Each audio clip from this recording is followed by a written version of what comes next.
All right, welcome in everybody to another edition of the College Hoop News Podcast. I'm your host, as usual, Tony Patelis. We have another great episode today. So much to talk about. We had a crazy week, obviously, in college hoops with the scandal going on. A lot of great games yesterday, so we'll get right to it. My guest today, Kevin Sweeney from cbbcentral.com. He's been on the podcast quite a bit. I'm sure you're familiar with him.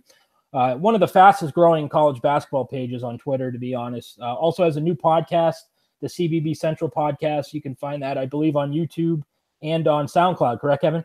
Absolutely. Yep. It's been fun to get started with, and obviously thanks for the kind words, and excited to be on the show today. Absolutely. So we'll get right to it. So I want to get into the games and everything, but I think we got to obviously talk about this hoop scandal a little bit. You know, so many different factors go into this, so many different people to blame, agents, for instance, trying to get a leg up, get these kids, get attached to these kids early. You have the AAU culture, all these advisors, mentors, parents, are involved, sometimes even coaches. There's so many different angles that go into this. Nothing really surprises me. It's just crazy to kind of see it on paper and see proof of it. What do you think about this, Kevin? I mean, it was pretty crazy. I mean, obviously, I think the best way to sum it up was I texted a coach friend of mine after the Ayton thing came out on Friday night, and I was like, pretty unbelievable stuff coming out right now. And he goes, I would call it pretty believable. And I thought that kind of summed it up pretty well in terms of, like, obviously it's kind of stunning to hear. And, I mean, obviously we kind of turn a blind eye on a daily basis. We understand it's happening, but if you spend your entire life watching college basketball thinking, oh, how much is that guy getting paid? It's no fun. So you kind of turn a blind eye to it, but, seeing it all come out, I think the first report of Friday, the whole list of all the players getting, mostly small payments from agents wasn't necessarily, a huge bombshell by any means. I didn't think it was quite as big a deal as some thought. Obviously, the Sean Miller situation and DeAndre Ayton is massive news, and it's not going away. And the wire, from what I've heard, the wiretaps could contain more of this type of thing on other coaches, which is kind of what's both exciting and scary to hear is what's going to come next. But I mean, obviously just a crazy situation, and I don't know where it'll go next. Well, what do you think about the whole player angle? Because you have that crowd out there. We talked about it, of players are naive to this. They're not getting payments. They don't know what's going on. It's all the parents and the agents and whatnot. I just think that's very naive, kind of ridiculous to say. I mean, we forget that this is a business. College sports is a business. As much as we love to watch the sport, it's a business. Many coaches will kind of do anything to get certain players because there's a lot of money at stake for them with their contracts. And it's just frustrating because when people ask me what's going to happen, I really can't give them an answer because every situation is different. I'm sure some coaches were involved, some weren't. I'm sure some players, some parents, advisors, we just don't know. What's your take on the player angle, though? Because I think I had people on Twitter telling me yesterday, well, the players don't know what's going on. They're all naive to this. I mean, can we really believe that?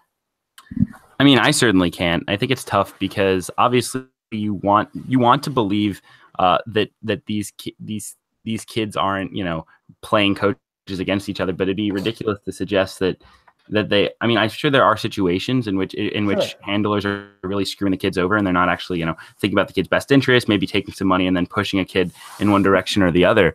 But I think for the most part, it's just really tough because it's kind of like the coaches. Like, are we seriously supposed to believe that a coach didn't know, a head coach didn't know what an assistant was doing? Are we seriously supposed to know that a kid doesn't at least have some idea what a parent's doing? And obviously the kids can't control what their parents or the handlers are doing behind the scenes, just like maybe a head coach can't fully control what an assistant's doing behind the scenes. But it's just tough for me to believe that they have no knowledge of this. Yeah, and like I said, every situation is different, but I can't see majority of the players not know what's going on. I feel like a lot of people think the solution is to pay the players. But even if they end up doing that, I don't think they're going to be getting all that much money. Maybe a couple $100, $1,000 a month. I don't know. But I don't think that's going to stop somebody from taking money from an agent because there's always more money. There's always more money around the corner. Do you agree with that? Yeah, I mean, it's such a tough situation because I think this idea that we can just have the colleges pay these players doesn't really make a lot of sense. And I don't honestly think that it's a stable business model. Especially with, laws in place like Title IX that would make it virtually impossible. I think what you have to do is just kind of open up the market and say, Right. Go profit off your own likeness. If you're Trey Young and ESPN wants you on the screen all the time, if Audi wants to give you a car to drive around campus and $50,000, he should be allowed to do that. Right. Obviously it's a bit of a can of worms, because then, when he's a high school prospect and Oklahoma wants him, let's say, Oklahoma's sponsors can then, try to go sponsor him and try to bring him there. Obviously it's not going to be something that's clean. I think it's a very complex thing. And I think this idea that we see these lists of names come out and it's like, oh, well, let's just change the rule and pay everybody and it'll be fine, is a bit simple. I certainly don't think, and this is kind of the message I've gotten from a lot of people, in the business, is that we can't, I don't see a scenario in which we go back to the status quo once all the dust settles from this. I think we have to find a different way of either opening up the system or, I'm not sure exactly how it's going to work. I think there's going to be some sort of compensation involved and some sort of branding involved. And that'll be really interesting to see. But I don't think it's as simple as, have the schools cut people checks, because you just kind of have to open up the market and see what happens. Yeah, I'm not against the endorsement idea of, if you're 18 and a sneaker company comes and wants to represent you and pay you, I don't think there's an issue with that, especially for a freshman in college who's going to be pretty much signing that contract the next year when he enters the NBA.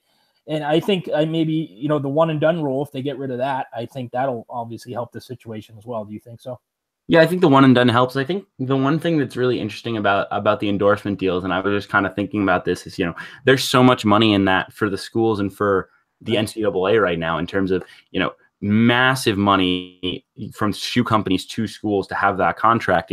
I know Under Armour's contract with UCLA is massive. And there's certainly other examples. And, how do you open up, having what sponsors in terms of, a player wants to be sponsored by Nike, but the school is an Under Armour school, or, how do you manage that? Or like food companies. I think it's a really interesting hurdle to get over. And I think that's part of the reason why there's hesitance there from the NCAA to make that happen. And I think there's a lot that needs to be kind of figured out from that sense, because it's such a difficult thing to balance. But I think we're going to have to move in that direction. I think the one and done, getting rid of the one and done would help, although I don't know that it would necessarily help as much as you'd think, because there's still going to be college talent that'll be the top talent you'll be bribing for.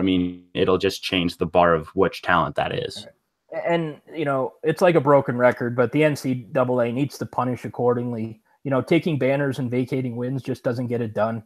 It's not going to scare certain programs from the things that they're doing. It's just not. Right. And that's kind of my thought, especially with like Arizona right now with DeAndre Ayton playing. And I know we haven't really touched too much on that in particular. And I think the situation is kind of just like I dare you. Like, obviously we don't, like, Arizona may not have the proof in their hands right now that he's ineligible, other than an ESPN report. And, unfortunately, for the game, that's not enough necessarily to suspend someone. Is Arizona scared of the punishment? Like, they're going to get punished anyway. If these wins all season are vacated because they played DeAndre Ayton, but Arizona goes and wins the national title, which isn't going to happen if Lorenzo Romar's their head coach, but that's another story. Do you think there's any chance that Sean Miller is back on the sidelines with Arizona? I can't see it. Yeah, I don't know. I think them pulling him yesterday kind of says something. I'd guess there's a press conference the next 3 days. I know there was an emergency board of trustees meeting or whatever it was called at Arizona, so it'll be interesting to see. I doubt he ever coaches again at Arizona. I don't think he's necessarily done in college sports, because there have been other people who've gotten penalties, and I think a show cause is definitely coming.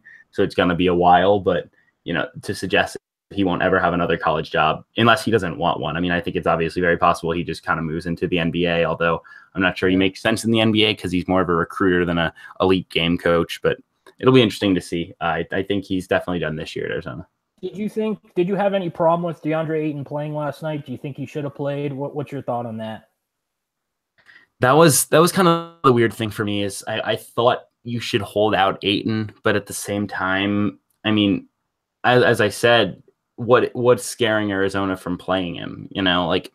Obviously there's this challenge of balancing the compliance issue. And I think that's the real question, is these schools, whenever they suspend guys for these types of situations, it's because always, when they're getting punished, want to say we promote an attitude of compliance. That's always like a big statement on all these things. And so, playing DeAndre Ayton, in my opinion, kind of demonstrates a bit of carelessness towards compliance. But at the same time, I mean, we don't right now have proof that DeAndre Ayton was paid. We don't any sum of money. We don't know that it's in his account. We don't have, hard copies in the Arizona compliance office. And I think that's sort of the situation of all these schools clearing guys so quickly is, we don't have documents in hand that prove they're guilty. So they're innocent until otherwise, and just playing them through it. I think only 2 players on that list actually sat. I think Eric Davis at Texas and Malik Pope at San Diego State were the only 2 players held out, I believe, correct? Yeah, I believe so. And obviously a lot of those guys aren't in college anymore. But yeah, I mean, it's tough. What's the motivation not to play these guys, especially if it's, small sums of money, like Duke with Wendell Carter? Like, what's the reason not to play Wendell Carter for taking a $70 meal? Right? Like what's the punishment there versus the reward of playing Wendell Carter? And that's kind of where I am with this. And so, I mean, it'll be interesting to see as more information comes out. I do have, kind of one more thought on this whole scandal, and I touched on it on my Periscope on Friday night, is that the timing of this stinks to me. Right. Like I've heard, behind the scenes that the FBI is kind of making an example of this case, and the timing of this right before conference tournament season, all these leaks coming out now, like, to me, very much implies that the FBI is looking for attention. Yeah, because they're not getting great attention with the other things that are going on in the country right now. Yeah. Although I do think that whole idea that, like, oh, well, they missed. I mean, obviously, I don't want to get too political, but they missed on the Florida shooting, but they're investigating college basketball. Like that just doesn't make sense to me. I'm sorry, like, it's different divisions, but carry on. Exactly. All right. This is just the beginning. That's the scary thing. This is just the tip of the iceberg. We're going to get a lot more. I'm sure the wiretaps, as you've heard, are going to get a little crazy here. We're going to get a lot more information as the days or weeks to come here. So, all right. So let's get into the games a little bit, Kevin. Obviously, I want to start with Kansas and Texas Tech. Kansas wins a very tight ball game, excellent basketball game all the way around, high-level basketball, big shots, big plays. Devontae Graham was excellent. Kansas looks like is going to win another Big 12 championship. Not completely solidified, but I think it's pretty safe to say they're going to win it. Texas Tech, Kevin, this is a deep basketball team. This is an experienced basketball team. I think their talent level doesn't necessarily match up with some of the other top 10 level teams in college basketball, especially now that Keenan Evans has turf toe and it looks like he's not playing at 100%. Unfortunately, I just don't think Texas Tech now can be looked at as a viable Final Four team without Evans being at full strength. He's just too important to what they do. I find it pretty sad too, because I really like this team, but I just don't think without him being at full strength, you're going to see them, make a run to San Antonio. Do you agree with that? What do you think about Texas Tech right now? Yeah, I mean, it's tough because I question their, experience in terms of relying on 2 scorers as freshmen in Zaire Smith and Jarrett Culver. Those guys obviously have such a huge burden on them to make plays. I think they can be a Final Four team still, but they need Keenan to be healthy. I mean, they've lost 3 in a row, but all have been close games. None of them individually are inexcusable losses by any means. I would say if I'm Texas Tech, I don't play Keenan Evans until the NCAA tournament. Maybe get him some light minutes in the conference tournament if he's feeling better, but I just don't see. Obviously, last night was huge because the Big 12 title was on the line, but these next 2 games are for seeding, but not really anything more in the Big 12 and the NCAA tournament. And so I would sit Keenan Evans. I'd try to just get him healthy, and because I mean he's their guy, and he's one of the elite players in college basketball. And with him healthy and those guys on the wing, and that's a team that can, I think, make a Final Four, and they just need him back. And I would sit him the rest of the way if I was Chris. If it costs them a few seeds in the NCAA tournament, so be it. If he's healthy once the tournament starts, but that is just such a difficult injury, as you know, Kevin. Turf toe just doesn't go away. It takes a while to get over. He's wearing a size 14 shoe on his left foot and a 13 on his right foot. Says it keeps him extremely unbalanced. That's got to be tough to deal with. Yeah, I mean, it's a tough situation, and I feel like I remember them mentioning on the broadcast that it's not necessarily like, will it injure him more? It's more of a pain tolerance thing, and so that's kind of the challenge. Is he wants to go, and he's a competitor, and he's a senior, and it's really tough. I'm not sure how much sitting him helps, but at the same time, if you need him as energized as you can, I think the break between, the end of the regular season, the conference tournament will be nice because the Big 12 is such a grind, and then the Big 12 tournament ending and having probably another week until the NCAA tournament will be helpful for him. Just kind of get that tolerance level up, and with him, they're really dangerous. So it'll be fun. They'll be fun to watch if he can get back to where he needs to be. Yeah, I can't say enough, though, about Jared Culver and Zaire Smith. These guys were such steals for Chris Beard on the recruiting trail. They combined for 38 points and 9 rebounds yesterday. Smith is just awesome on the glass as well, especially offensive rebounds. Culver was hitting a lot of big threes. Those guys are going to be really good for a long time to come here. I think both of them could be pros as well. Yeah, and what makes Smith especially, so scary to me is, you talk about the size and the athleticism, but he's only scratching the surface as a shooter.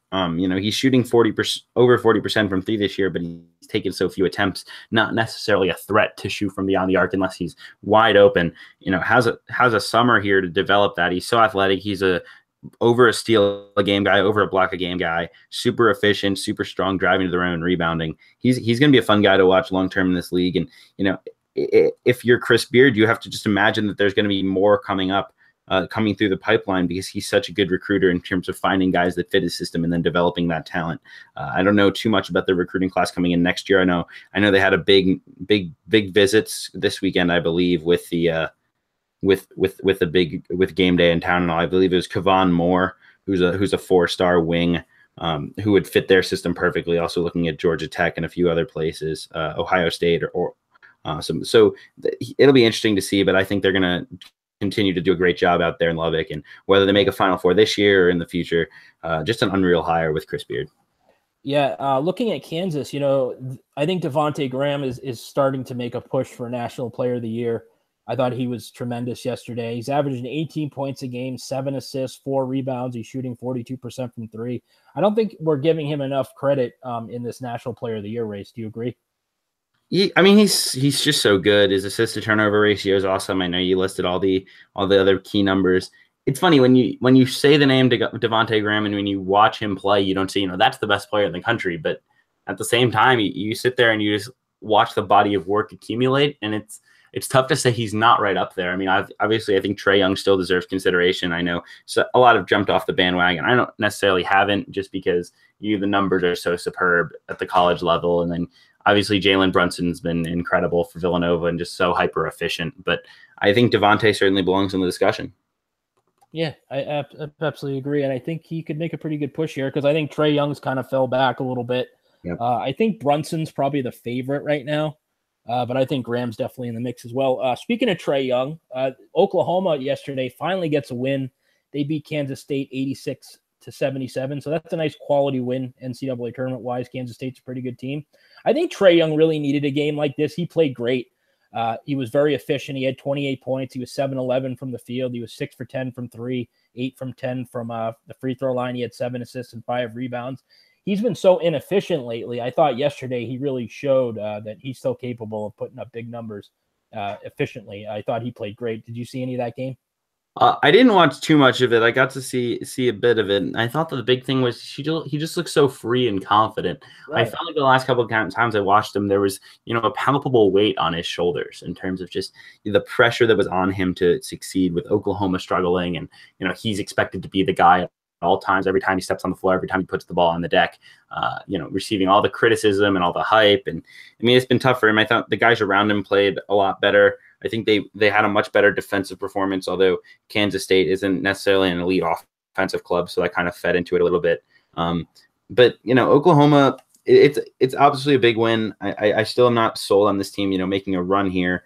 But it'll be really interesting to see just the final 2 games of the regular season and into the conference tournament. How do they look, and just continue to develop confidence, because they're in that range where their seeding is going to be pretty important to them in terms of between anywhere between, I would think, a 6 and a 11 seed, depending on what happens the rest of the way. I wanted to ask you something, and we talked about this last week. Do you think Trae Young in kind of a weird way has affected some of these other guys, development, a guy like Christian James, a guy like Cam McGusty?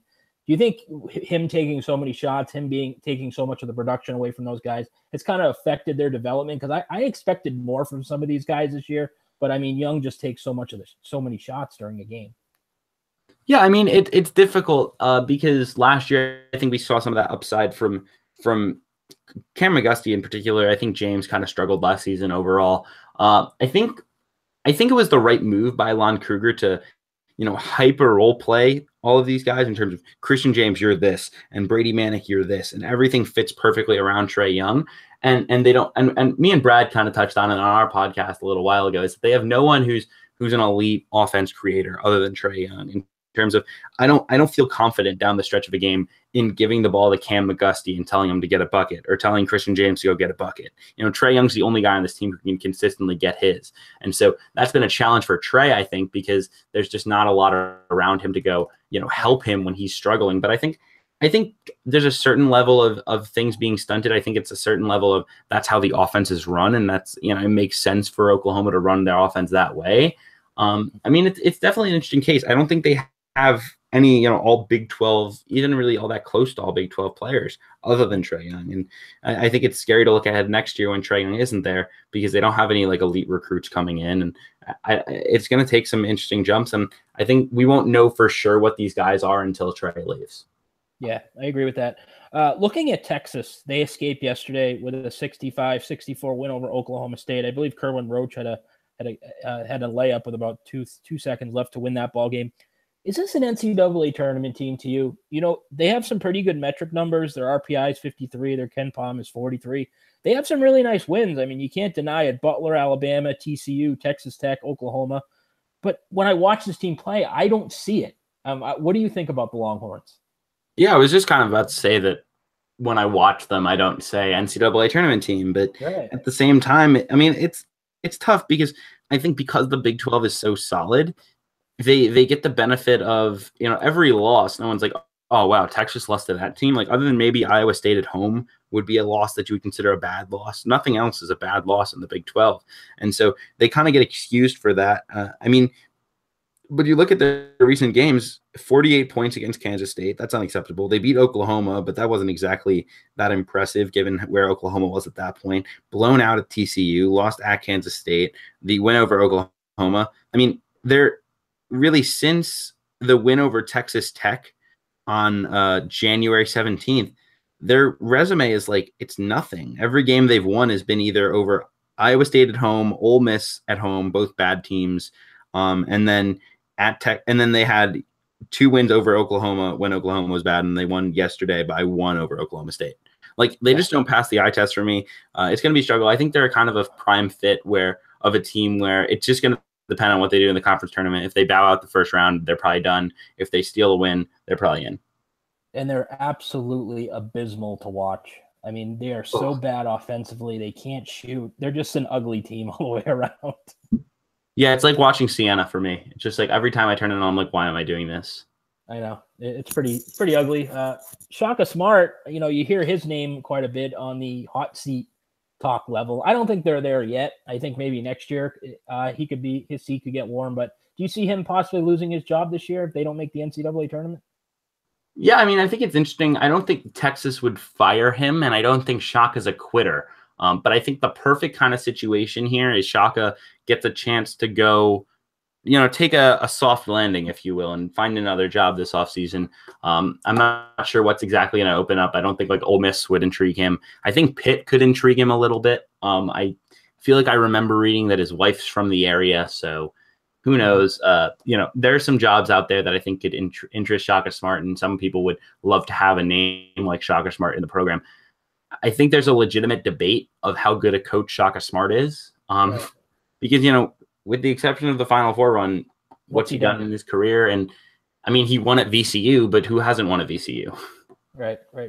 So I think that's a great point. I think he's still kind of living off that Final Four run. I think that's kind of why he got the Texas job in a way, but we'll see. He recruits well. Well. So why isn't it working? He's got talent down there, but it just doesn't work. It doesn't seem to gel. I think he recruits well, but not too well to his system. Like, he came to Texas, and obviously there was all the hype about Havoc, and then he said he goes out and recruits and says, we're going to play in the half court because I want NBA guys, and because you're not going to recruit a one and done prospect by saying we're going to run up and down and play fast, but not really play any sort of semblance of an offensive system. It'll hurt their draft stock, and so he's kind of hit this wall of I'm recruiting all these athletes and these top talent, but then he misses on some of those guys, and he winds up with these like 4-star, really athletic kids that fit the pressing system. Like you look up and down this roster, it's like Kerwin Roach can run and press. That's awesome. Mo Bamba would be a perfect like end of the running and pressing. Andrew Jones, when he was healthy, was a perfect fit for that. They've got all sorts of athletic wings, and their bigs are pretty athletic, except for Ossetkowski, who's been kind of fun to watch this season. Kind of a old man type player. They're just missing the shooters. The roster construction here has been pretty terrible. If I was when I kind of watch, I don't think he's a bad in-game coach. I just don't think he has the pieces in place to do what he wants to do. Nope, not at all. All right, so let's move on to the Pac-12. USC with a huge road win at Utah yesterday. Two kind of bubble teams. They win 74-58. This was kind of surprising, to be honest. USC, to me, doesn't really win games like this. Tough road environment, really needed the win, but they get it done. Really balanced attack. Trojans had 7 guys score 7+ points. Chimezie Metu was one of the guys involved in the scandal, but he did play.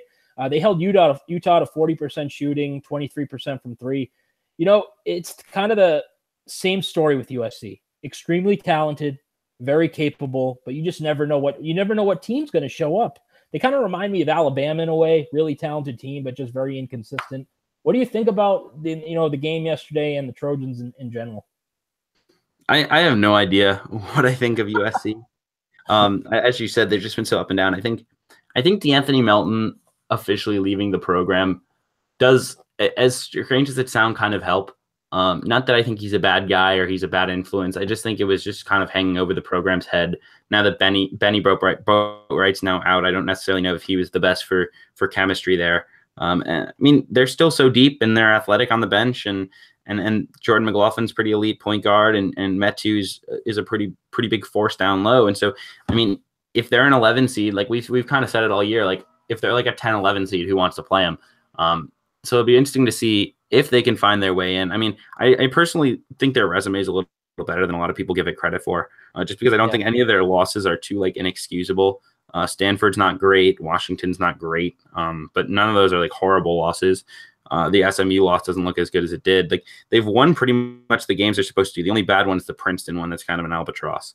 But I think they can be dangerous. No one's going to want to play them, but I mean, at the same time, they could lose by 20 in the NCAA tournament first round, and I wouldn't be surprised. Right. You just can't trust them. The talent's there. They're very capable, as you said, but, just can't trust them.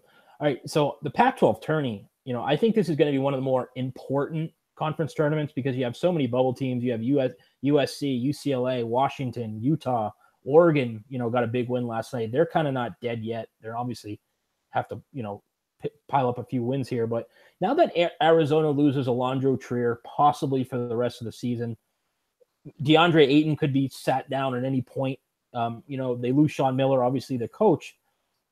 I think this is kind of like one of these tournaments where anything could kind of happen. And I think a lot of these teams could play their way into the tournament or play their way out of the tournament. How many bids do you think the Pac-12 ends up getting? And do you think the Pac-12 tournament is going to be one of the more fun tournaments to watch? I mean, right now, I think it's probably a 3 to 4 bid league. I don't see really more than 4 unless there's a bid stealer, because I think Arizona's in. I think Arizona State's in. USC, I think, probably gets in. Their RPI number's pretty good. And then I think UCLA could steal one maybe as a fourth bid for the conference. I think it's a prime bid stealer league because, as you said, Arizona is very vulnerable. I certainly don't trust any team coached by Lorenzo Romar to win important games. We've kind of discussed Romar on this pod before and on other outlets, just how ridiculous it is that what he did at Washington at times during his tenure. Washington's really been slumping of late. They were a team that I really liked. Oregon's been playing better. Stanford's quietly 10-6 in the league. They've won 3 in a row. Just got a big win over Washington earlier this week. And I mean, it's going to be interesting to see. I think Utah is even a team that I think they're pretty solid. Justin Bibbins is really good. And I think if you're looking at a power conference tournament where someone steals a bid, I would say it's the Pac-12. Do you think there's any way Arizona State could play their way out of the NCAA tournament? Because they've been nothing but mediocre since conference play started. Yeah, I just don't. I mean, the next two games are Cal and Stanford, so if they want to play their way out, they can totally do it. Right. Just lose to those two. They lost to Oregon State yesterday, too. I mean, I think they'd probably have to lose their next three, which would be the final two games and the first one of the conference tournament. I mean, to me, it's pretty ridiculous. They're what, 7th in the Pac-12 right now? 8th. I mean, they're it's awful. Yeah. They don't pass the eye test for me right now, but the wins are so good that it's going to be really tough for me to keep them out unless, I mean, if they go into this bubble day on a 6-game losing streak with losses to Cal, Stanford, and Oregon State, and probably one more of those teams actually in the conference tournament, because I don't know how the seeding would work out, but they'd probably be in a play-in round, an early round. At some point, the committee, in my opinion, has to look and say, who are the best teams now? Because I don't think Arizona State's one of them. Yeah. That win over Kansas and that win over Xavier, I think might save them. Yeah, that's the problem. Is their wins are so good right now, but they won them in November, and I think that's it's kind of annoying. The RPI doesn't look as great anymore. It's at 41. It'll continue to drop if they lose one of these next two ball games too. I believe both are actually sub 100 at this point in the RPI. What happened to this team, in your opinion, Kevin? Oh, that's a loaded question. I think Romello White was kind of dominant in the non-conference in terms of like him and Daquan Lake just kind of owned the paint enough where the guards could just thrive, and the guards were playing unbelievable basketball, and they've kind of both spots have kind of cooled off. I mean, it's not an exceptionally deep team, and I mean, it's kind of unbelievable to watch the tape of that team. It was just, they were just clicking so well. And right now, their best, they won 2 home games against USC and UCLA. They haven't beaten an NCAA tournament team on the road in Pac-12 play. Wow. It's tough. It's just, they don't pass the eye test for me is the big deal, but I still think they get in unless a collapse. Yeah, for sure. I wanted to ask you too, before we move on, Wayne Tinkle, he's 54-65 in his tenure at Oregon State, 23-43 in Pac-12 play. He's been to 1 NCAA tournament. They haven't finished higher than 6th in conference. He's recruited well. I think the fact that Trey Tinkle's missed, almost half his games in his college career has been a factor in their disappointment. But do you think at all that Tinkle could be on the hot seat? What do you think about the job he's done there so far at Oregon State? I think the one thing that stands out to me this season is they haven't won a road game all year. Their RPI is sitting at 160. They're at 500 this year. I think a disappointing season. I think there was a little bit more hype for this team that they could kind of make some noise. They were pretty talented coming into the year. Their recruiting class next year isn't anything too superb. You haven't really heard the buzz that he's a hot seat candidate. I don't know the contract details that would tell me whether he's got like an unbelievable buyout or anything, but I think he's a guy who probably enters this offseason on the hot seat, probably a guy who gets one more year. But I mean, I don't know that the future is all that bright for this program. Yeah, I agree. I thought it was a very nice hire. I thought he did an excellent job at Montana. He's recruited really well. I mean, he's got some really good talent. The Thompson brothers are really good. I know Ja'Cory McLaughlin was a talented recruit. He's left the program. His son, Trey Tinkle, is an excellent basketball player. So he has talent there. It just hasn't really worked out. And I think that year they made the NCAA tournament, a lot of those recruits were Washington's, I believe, correct? Yeah, I think so. I know Gary Payton was kind of the big name there, and I thought he wasn't recruited to that. So yeah, I mean, it's definitely an interesting situation. I think he's another guy who could, potentially take a soft landing after this season. I think, one interesting thing to watch, and this is, booting it way down the line, is, Trey Tinkle's a redshirt sophomore. I don't necessarily see him as an NBA guy. He's doesn't really have that type of game.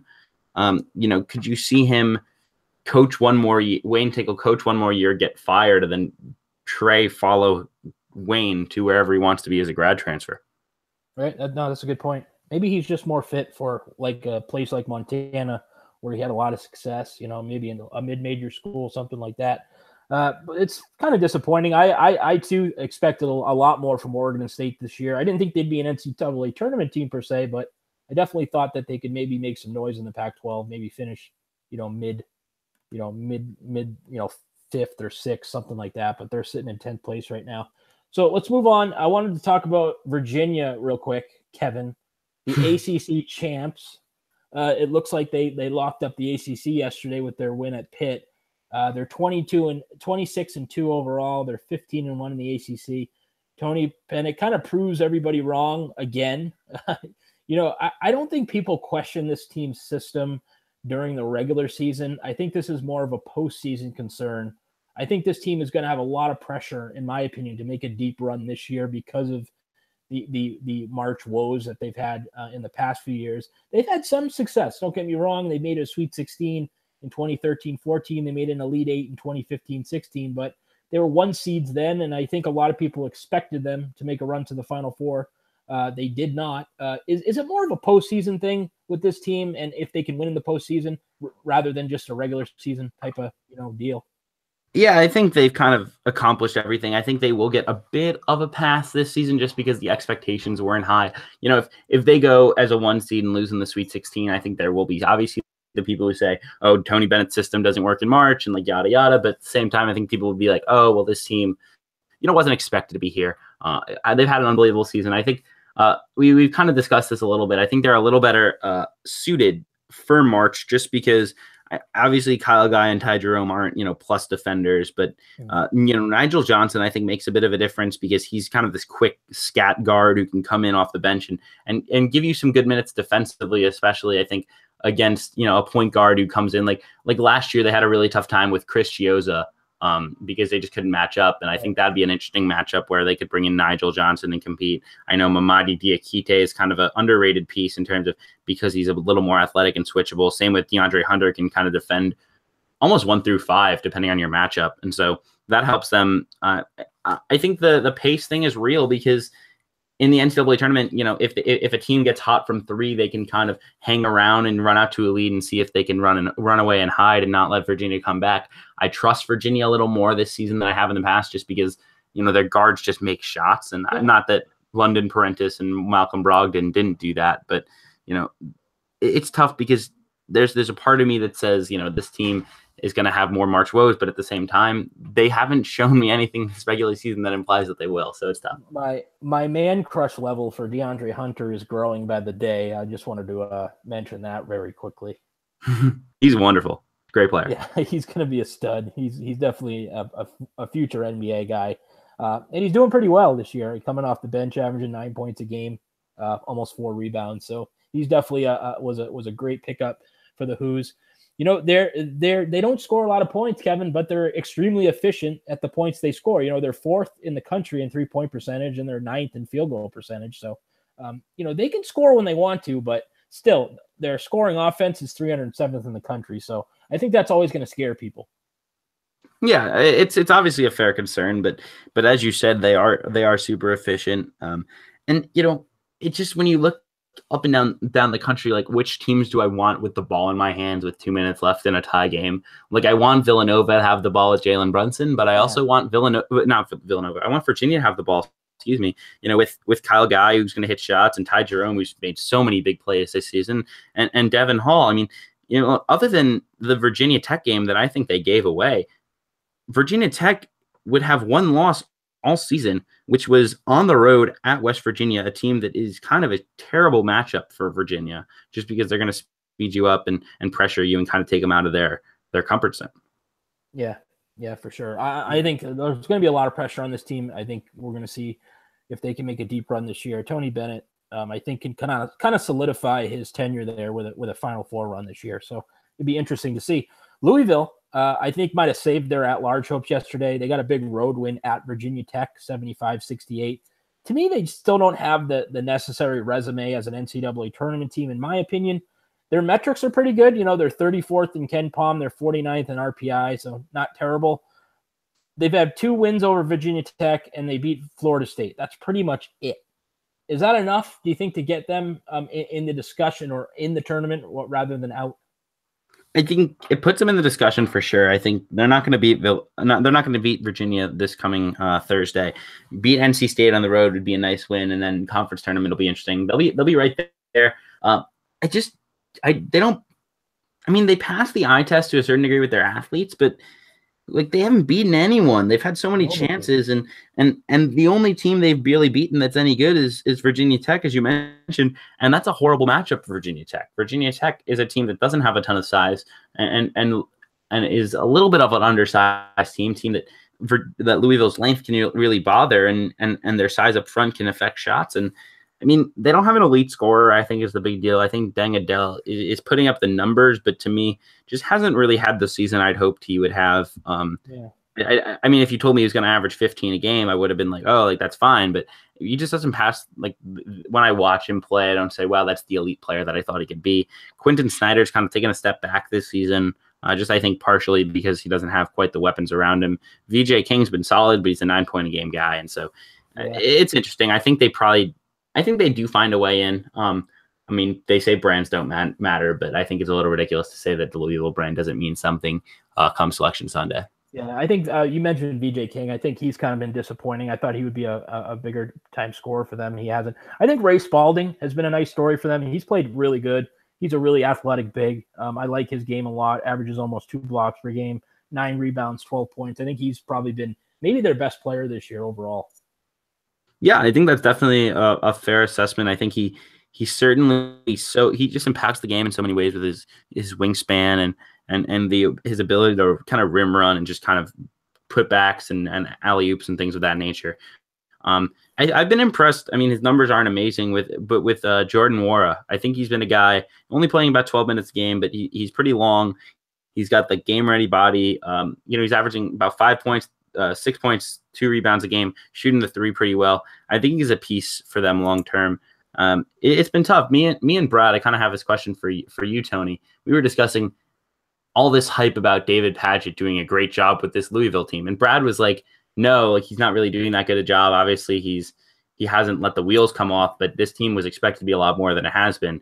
And I was kind of like, this could have easily gotten so much worse, and they've competed in a way that's pretty fair. And I don't think he's done a poor job. What are your thoughts there? No, not at all. I think, I don't think he's done enough to maybe warrant keeping the job, but I think, Louisville's right in the middle of the pack there in a really good ACC. They've won 19 games with all that's going on with the program. I think he's done more than a fine job.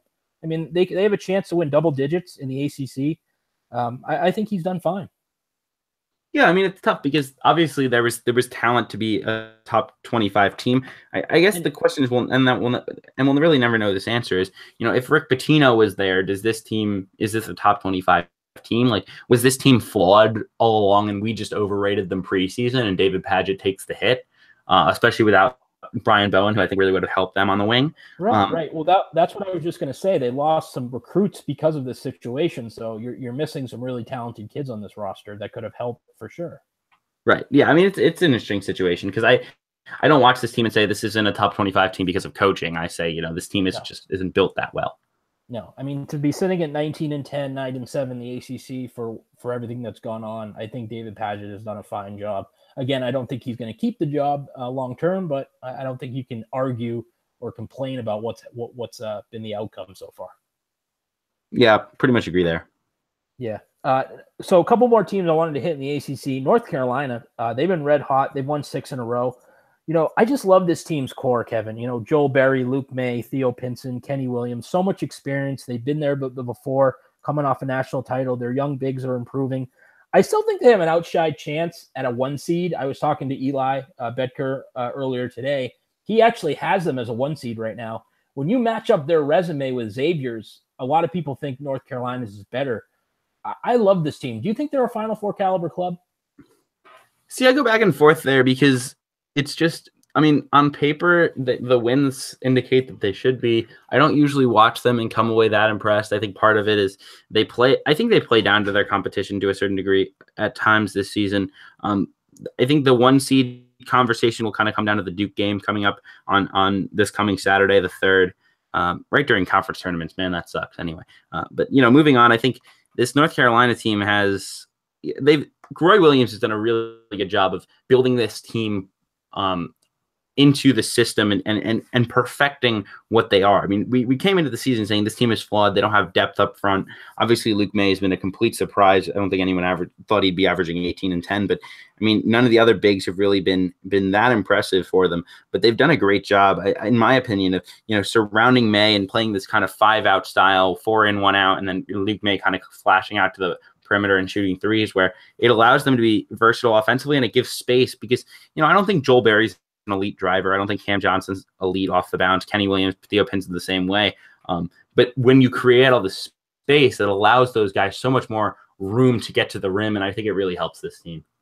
Yeah, and I love the experience factor. I think that's going to be a big factor in March. NC State, I tell you, this team's 19-9. They're 9-6. They're in 5th place. Wins over Arizona, Duke, Clemson, North Carolina, Syracuse. I think if it wasn't for Tony Bennett, I think Kevin Keatts might be the ACC Coach of the Year. A lot of great stories in the ACC this year. Brad Brownell, Leonard Hamilton, obviously Keatts, as I mentioned. I think Al Freeman's brought a lot to this team. Torin Dorrance played really well. Your Steven there, Omar Yurtseven, I think that's how you say his name. He's an excellent big. Talk about the job Kevin Keatts has done. What a surprise. Yeah, I mean, another guy who I think has done a really good job with, implementing a good system where it's obviously a flawed roster, but he's done a great job of, taking that and fitting it into a system that works for this team. The RPI number is a bit scary. I know I got into it with people on Twitter, I think probably 2 weeks ago now, about it because their early season schedule, they just played cupcake after cupcake, VMI, Charleston Southern, Bryant, Presbyterian, South Carolina State, UMKC. Like, these are the bottom of the barrel of D1. And when you play, I think those are all sub 300 or sub 280 in KenPom. And that really hurts a resume. And so I think that leaves the margin for error a little bit smaller for NC State. I think they're still probably pretty safe getting into the tournament with all their wins. But as you said, Kevin Keatts has done a really good job. Yurtseven's growth has been really fun to watch. And Braxton Beverly was a guy I know a lot of people kind of came in, didn't expect him to be that big of a player for them, other than the fact that he's been his name recognition from the NCAA case with him. But he's been really solid. Markel Johnson gives this team a whole totally new element, just a great distributor. It's been a fun team to watch, and the future's so bright with all the talent that's coming in next season. All right, let's talk about a few things in the Big Ten real quick. I just wanted to touch on Michigan. Michigan's playing excellent basketball. The Wolverines have won 7 of 8. Xavier Simpson continues to improve. Jordan Poole is playing excellent basketball. What a steal he's turned out to be. The funny thing is, though, this is an excellent defensive team. I know John Beilein is known for his offense, but this might be the best defensive team he's ever had. They're 11th in the country in scoring defense. They kind of did the same thing last year, too, where they got really hot late and made that deep run in the NCAA tournament. How excited are you about Michigan, and do you think they could do some damage in the tournament this year? Yeah, I mean, it's funny because, this past it's almost a month ago now. They played Northwestern at Northwestern, and I watched them, and I was just thoroughly unimpressed by this Michigan team. Obviously, Northwestern was playing a little better than they are now, but I was just not impressed at all by their roster makeup. I thought, I was questioning Xavier Simpson's ability to run this team and be like a point guard in March. I thought he'd done a solid job, but playing not well enough necessarily to be an NCAA tournament level point guard as a starter. But Mohammed Ali Abdur-Rahman's been playing great basketball of late. I know people shorten his name on Twitter to MAAR, which is pretty cool. But he's been playing pretty good, really, really great basketball lately. I believe he had 28, 8, and 7 yesterday. Just an awesome performance. Charles Matthews. This team's athletic, as you said, on the defensive end. They can switch a lot of stuff. They're not quite as dependent on Duncan Robinson this season, which is good because it allows him to just kind of come off the bench and shoot, which is big because when he's a key rotation player for your team, you're in trouble because he's so bad defensively, especially when he's playing the 4. There's so many mismatches. But, this team's really good. I think they can make some noise in March. I still don't love having a point guard that can't shoot on the floor at all times, but John Beilein is a great coach and plays to his strengths as good as anyone. I have an odd feeling that John Beilein is one of the few coaches that's actually clean, too. I just have that feeling about him. Yeah, me too. I don't think he does any of this garbage that some of these other coaches do. But, all right, Ken, we got to talk about Nebraska real quick. I know that I've caught a lot of flack from the Nebraska faithful on social media. They're 21-9. They're 12-5 in conference. They're KenPom's 57, RPI 61. to me, they've kind of taken advantage of a weak Big Ten. You know, they really have one nice win over Michigan at home. They do play Penn State coming up. I still think they need a deep Big Ten tourney run to actually, you know, get into the NCAA tournament. You got to beat somebody at some point. I just think that's the driving factor with this team. Yeah, I kind of was of the opinion that the Illinois loss wasn't as big as some people thought, just because I wasn't quite as high on their tournament chances as some. I think there was this belief that if they just went 14-4 in the Big Ten and then beat Michigan in the first round, they'd be in. And I mean, maybe. Like, I don't necessarily think it would have worked, but it would have at least put you in the discussion. But, you know, to me, they've always needed in the Big Ten tournament to beat Michigan State, Purdue, or Ohio State. I mean, because it's weird with their resume. It's like, it's so cut and dry to me if they get that win that they'd be in. Like, they'd be pretty clearly an NCAA tournament to me. Seemed to me they'd have enough wins. Well, not enough, but like they'd have some wins. They've been playing good basketball. Only the one loss really down the stretch to Illinois, which is kind of a stunner. They played pretty poorly. It's crazy. It sounds they mostly pass the eye test for me. Like when I turn them on, I'm like, wow, these guys are athletic. They've got a guy who can really score it in James Palmer. They protect the rim pretty well. I know Roby's been playing much better basketball of late, and so it's interesting. Their resume is going to be one of the more hotly debated, I think, come tournament time. Yeah, I mean, I think they somewhat pass the eye test as well. I think regardless of what happens, they've been a very nice story. I think they were picked very low in the Big Ten. I think Tim Miles has done a really good job. These transfers that have come in, James Palmer Jr., Isaac Copeland, they've played excellent basketball, especially Palmer. He's played like an all Big Ten guy of late for sure. So we'll see what happens. I think they do have a decent shot. I wouldn't have them in the tournament as of today, but if they do a little bit more work, they could certainly sneak in. So it'll be a nice story for sure if Nebraska gets in the NCAA tournament. Probably saves Tim Miles' job, possibly. Yeah, I think he saved his job this year. I think it's a bit unrealistic to have the expectations that they've had on him.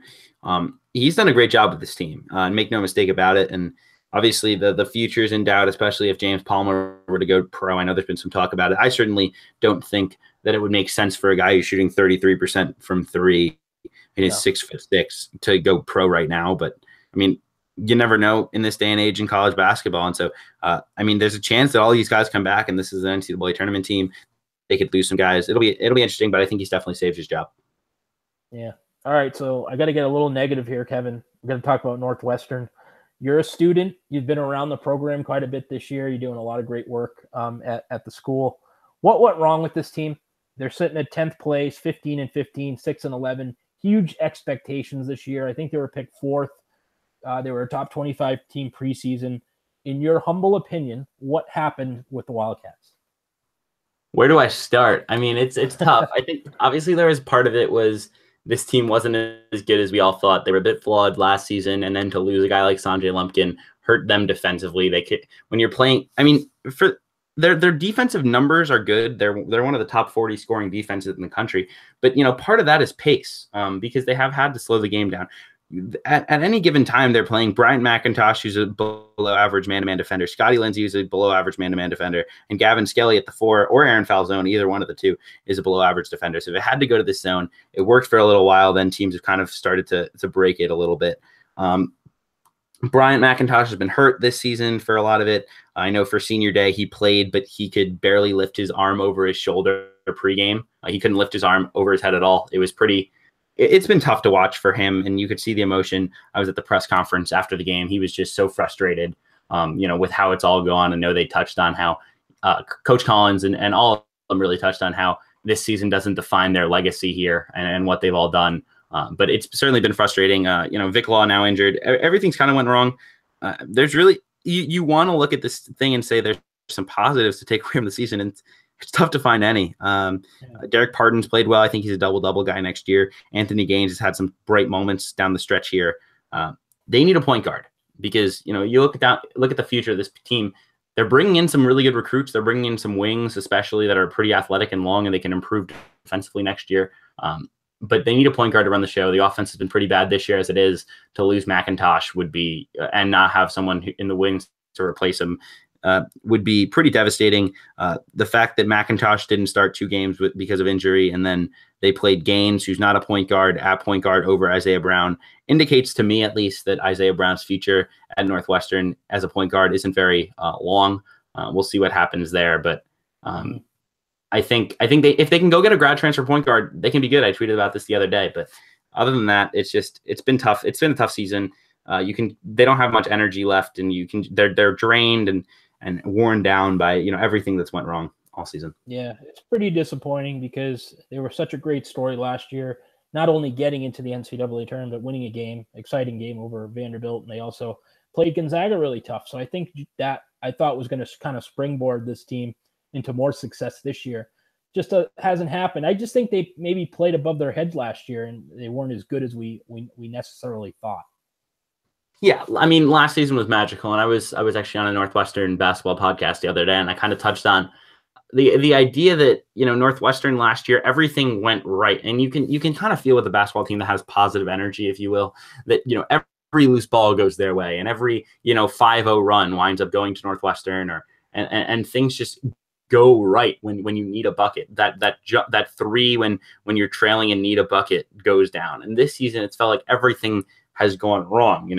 Everything's rolling, and then Brian McIntosh gets injured. Northwestern obviously had the loss to Maryland, but they were in control against Rutgers in that game, and they could have won that game. And then Brian McIntosh gets hurt, misses Michigan State. They needed him in that one. Misses Maryland. The wheels kind of come off here down the stretch. Just everything that could go wrong has gone wrong. I think Northwestern fans will kind of accept the law of averages, if you will, to get that one NCAA tournament, but it doesn't diminish how disappointing this season was, for sure. Yeah. Do you think playing off campus has been a factor in any of this as well? Has that hurt attendance dramatically, or how's that gone? It's tough. I mean, obviously it sucks to have to, it's basically an hour's trip from the campus to the arena, maybe a little more with traffic, maybe a little less depending. The record at home isn't that bad, except the last couple games here where they've really struggled. And that hasn't been that's been out of their control. I think having a home crowd on campus would have really helped them kind of get that energy back, get that mojo back in some of these games. They've never really had it. Attendance numbers have been fine, but the place just feels empty a lot of times. And a lot of these Big Ten games, I know I was at the Michigan game. There's a pretty strong Michigan contingent. Michigan State game, it was pretty much a neutral court, maybe even more Michigan State fans.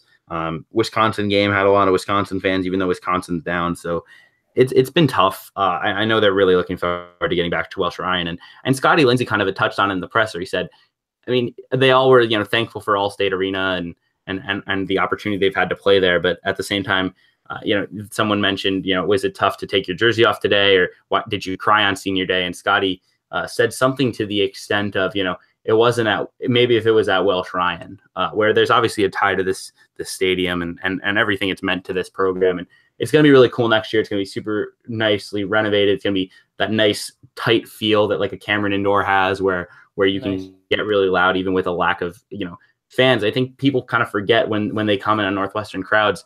Northwestern plays in an 8,000 seat arena that they were filling to 6,500 for most of their careers. Now, obviously last season. Did they just renovate Welsh Ryan? Did they expand the attendance? I mean, is it the same size as it was before?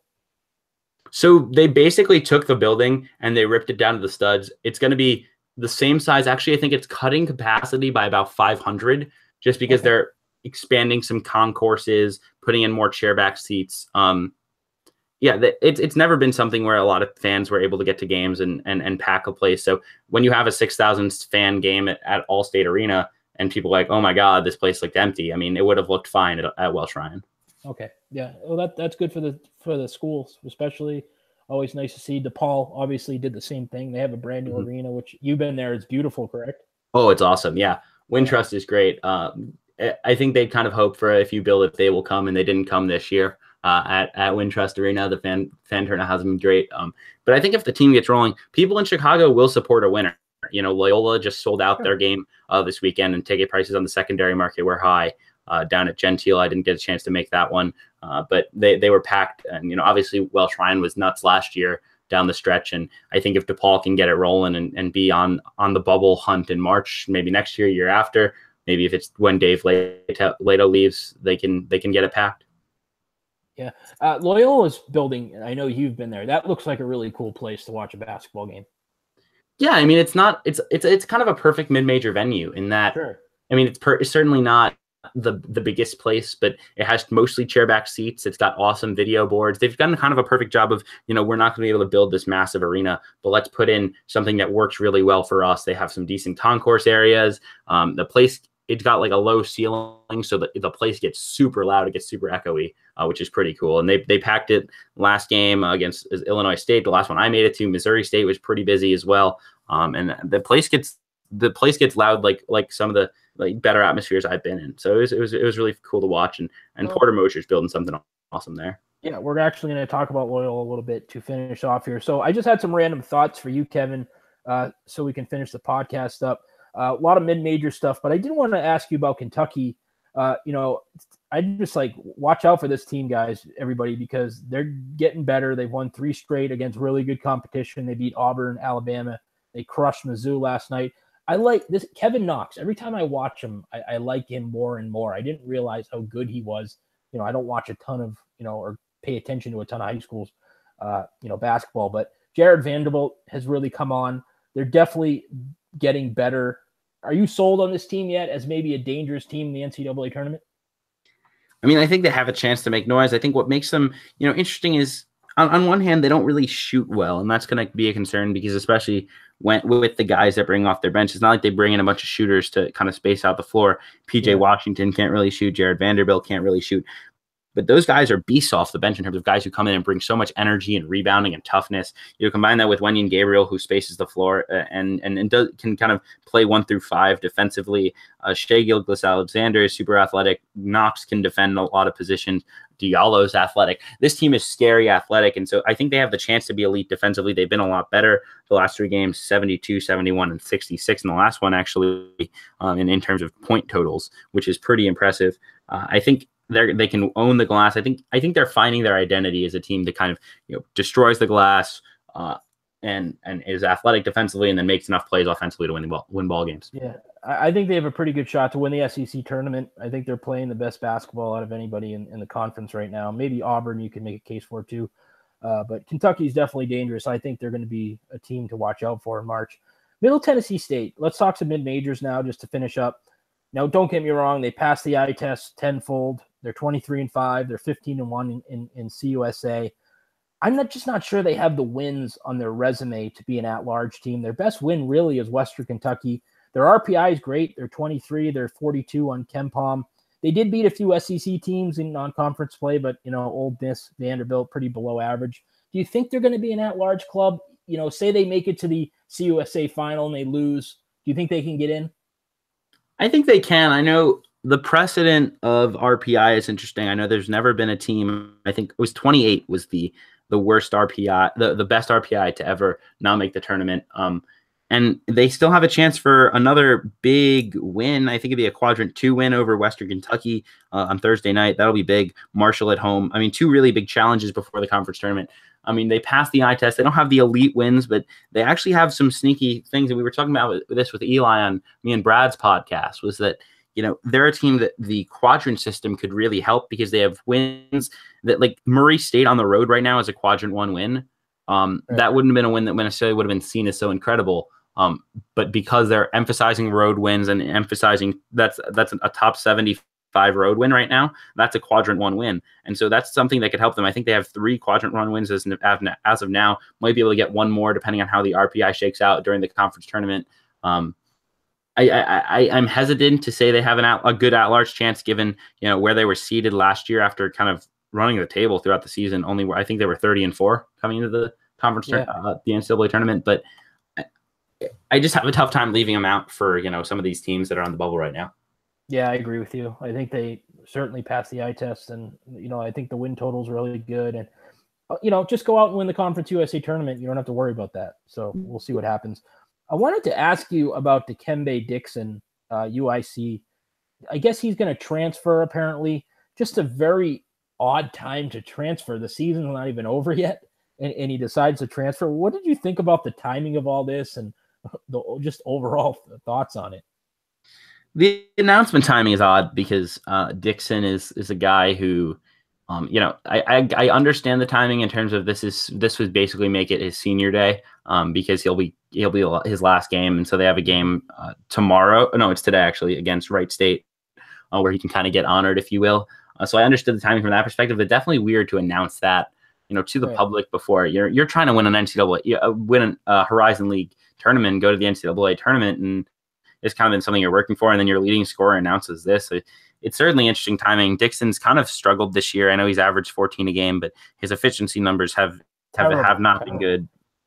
Turns it over a ton. 81 turnovers this year. He's shooting 38% from the field, 30% from three. I mean, he's just not very efficient at all.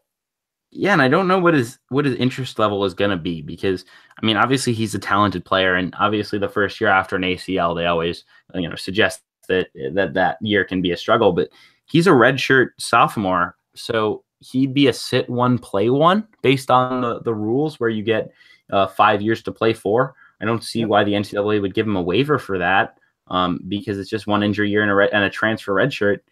I mean, what school's really going to take Dikembe Dixon as a sit one, play one? I mean, some mid majors probably would for sure, but I question a high major wanting him. He's kind of in that Nico Clarith level. I know we've talked about him a bit on Twitter. A talented guy. I don't know what's behind the scenes with him, but it'll be interesting. I could see him going pro. He's certainly a talent, and this USC team has made some noise recently. I know they had a tough loss on Friday to a really good Northern Kentucky club, but I mean, I could see them winning the Horizon League tournament. So it's kind of an awkward situation for sure. Yeah, for sure. You touched on a little bit. Loyola Chicago, what a year they're having. They're 25-5. They're 15-3. They've pretty much dominated the Missouri Valley Conference. Clayton Custer is a really, really good player. They beat Florida on the road early this season, a really nice win. Porter Moser doing a great job. I don't think they're going to be an at-large team. I think they're going to win the Missouri Valley tournament. Not fairly easy, you never know with Arch Madness, but this is a dangerous team, I think, if they get into the tournament. Oh, absolutely. I think they're one of those teams. They'll be a 11 or a 12 seed. That's just so tough, because I mean their chance really lies in terms of an at-large on a road win over Florida, as you mentioned, and then their RPI is pretty good. I still don't see it. I don't think the resume is great, just because they also do have some bad losses.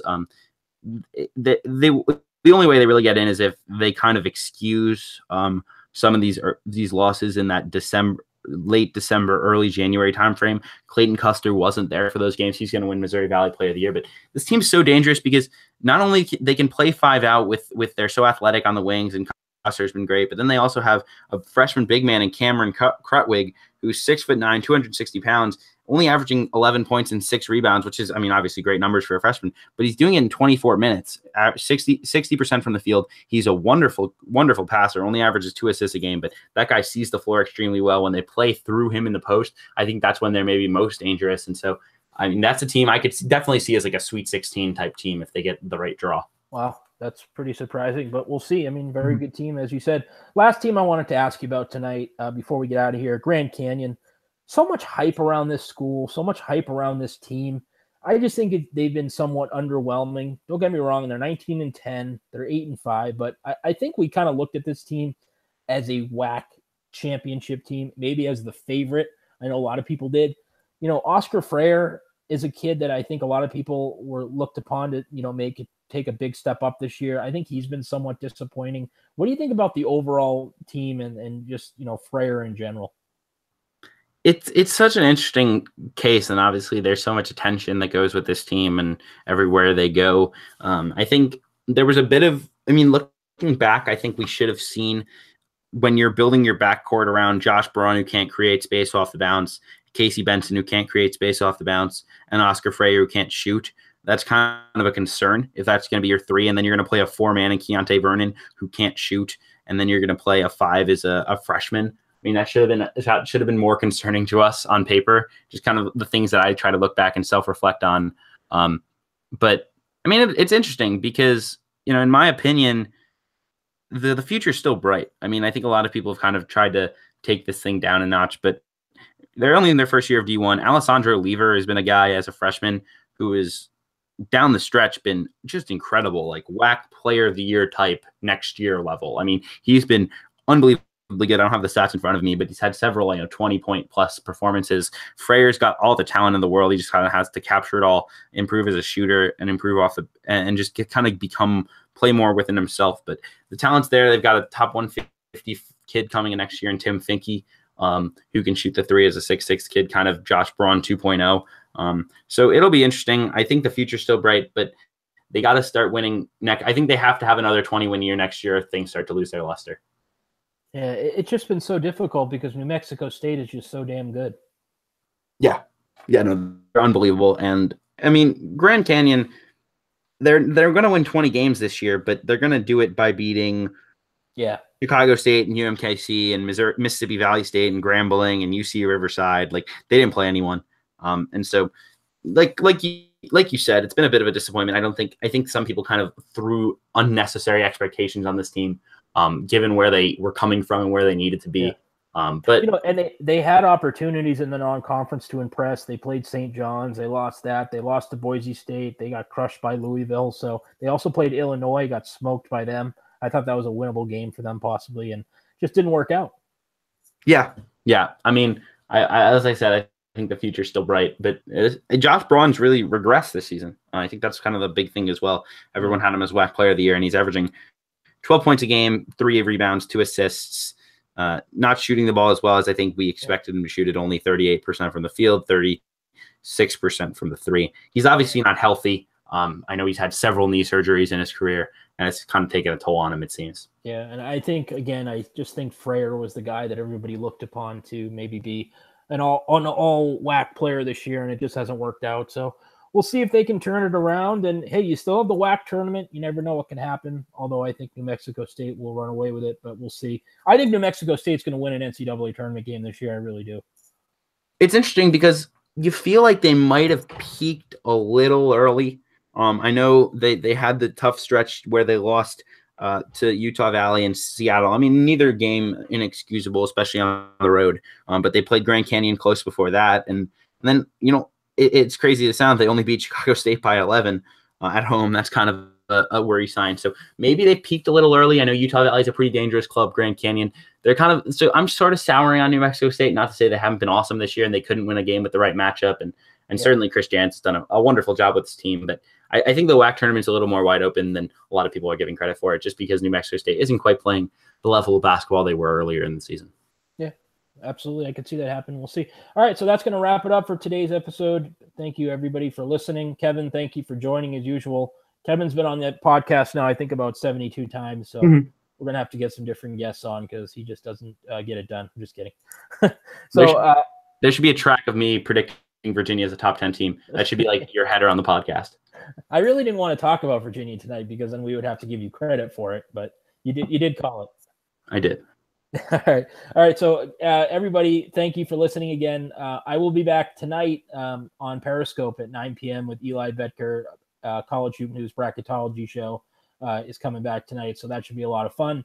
Again, you can follow Kevin on Twitter at CBB_Central. Obviously, his website is great too, cbbcentral.com. Also, check out his brand new podcast as well, the CBB Central Podcast. You can find that on SoundCloud and on YouTube. So we'll talk to everybody later. Thanks so much, and we'll see you next week.